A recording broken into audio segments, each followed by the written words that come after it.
investors. Welcome to your Stock Sense morning brief for Monday, December 8th, 2025. I'm Malik, and today we're dissecting a market buzzing with both renewed optimism and underlying challenges. From a significant IMF disbursement on the horizon to key sector movements and mixed institutional flows, we'll get you up to speed on what truly matters for your trading day. Let's dive straight into Friday's market action. The KSE-100 index closed on a positive note, adding just over 800 points, or nearly 0.5%, to finish the day at 167,086. This was a stronger showing compared to Thursday, which saw a more modest gain of around 140 points. Market participation on Friday was robust, with a traded volume of nearly 687 million shares and a total traded value exceeding 41.6 billion rupees. The broader market sentiment leaned positive, as 254 companies advanced, 179 declined, and 44 remained unchanged on the main board. Now turning our attention to the sectors that significantly shaped the market, we observed some distinct influences. The automotive assembler sector acted as a noticeable drag on the overall index, pulling it down. In contrast, oil and gas exploration companies provided a strong positive push, contributing significantly to the market's gains. Commercial banks also registered a negative influence, though their impact was less pronounced than the auto sector. From a technical perspective, the KSE-100 appears to be maintaining a largely bullish sentiment, particularly when looking at moving averages.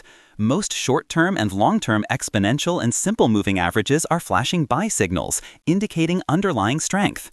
However, the Hull moving average is currently showing a sell signal, suggesting some mixed short-term momentum.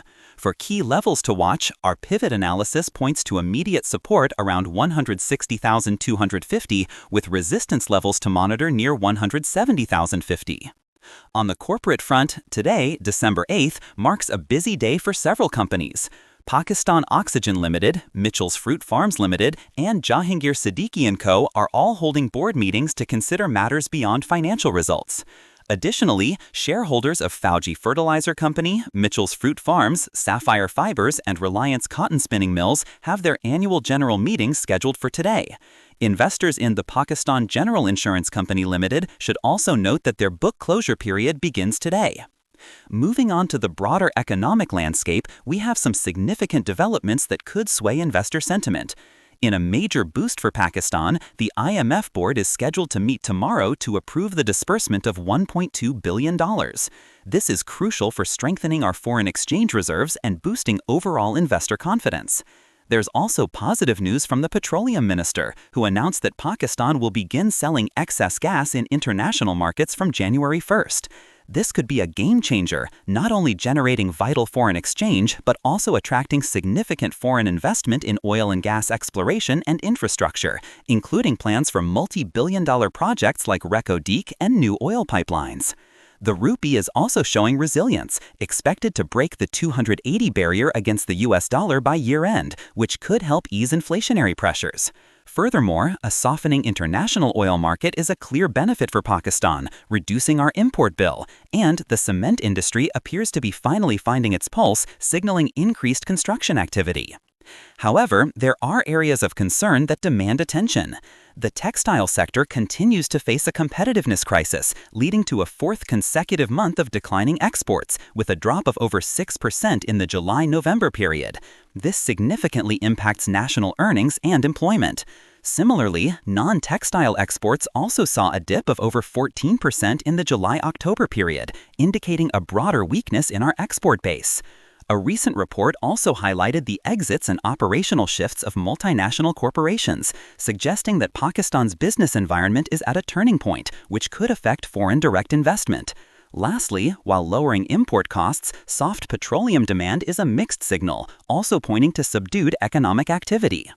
Now let's talk about institutional flows, which often provide critical insight into market sentiment. On Friday, foreign institutions were net sellers, offloading stocks worth about $430,000.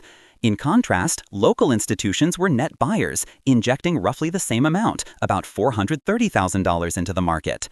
Diving deeper into local participation, mutual funds were particularly active net buyers, bringing in close to $5 million.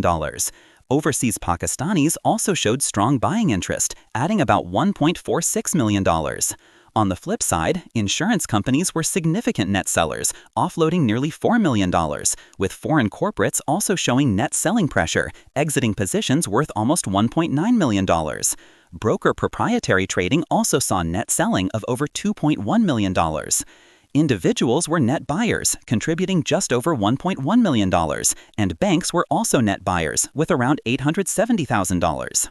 My take is this: Friday's market rebound, driven by the positive news flow surrounding the IMF disbursement and the upcoming gas export plans, signals a potential shift in economic confidence. These developments are crucial for strengthening Pakistan's external position and could attract significant foreign investment, creating positive momentum. However, the persistent struggles in both textile and non-textile exports remain a significant structural headwind. This highlights the urgent need for policy interventions to enhance competitiveness and diversify our export base, as declining exports directly impact the country's foreign exchange earnings and overall economic growth. Institutional flows present a nuanced picture. While local mutual funds and individuals are showing conviction with strong buying, the net selling by foreign institutions, foreign corporates, and insurance companies suggests a cautious stance from larger, often more informed players. Looking ahead, investors should not only keep a close watch on the upcoming Monetary Policy Committee on December 15th for potential interest rate decisions, but also monitor how the government addresses the export crisis. The market's direction will likely be determined by whether the positive catalysts can overcome the deep-seated export challenges. That's all for today's Stock Sense Morning Brief. Thank you for tuning in. Remember to subscribe to Stock Sense for your daily market updates. Until next time, happy investing!